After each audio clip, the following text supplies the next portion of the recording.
here we are, we're out with the tomatoes, and I want to talk about pruning the tomatoes. This is an indeterminate variety, which means it's going to keep on growing up and fruiting, and normally it's your cherry tomatoes or big boyers, that sort of thing. And these are determinate. These tomatoes, like patio type or plums, these we do not prune the suckers out of these. The only type of pruning you would do is if you want to open the airflow and that you don't want foliage hitting the ground. Okay, and the reason why you do that is that if the leaves are too close to the soil surface, this is where you could have early and late blight splash up and start from the bottom. So about a foot from the base, you normally want to cut off the leaves. Okay, now if we look here, we have a little tiny baby sucker in here.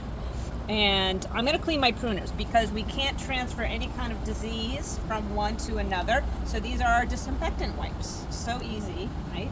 So here is the little sucker in between the stem and the petiole, and we're just going to cut it off, okay?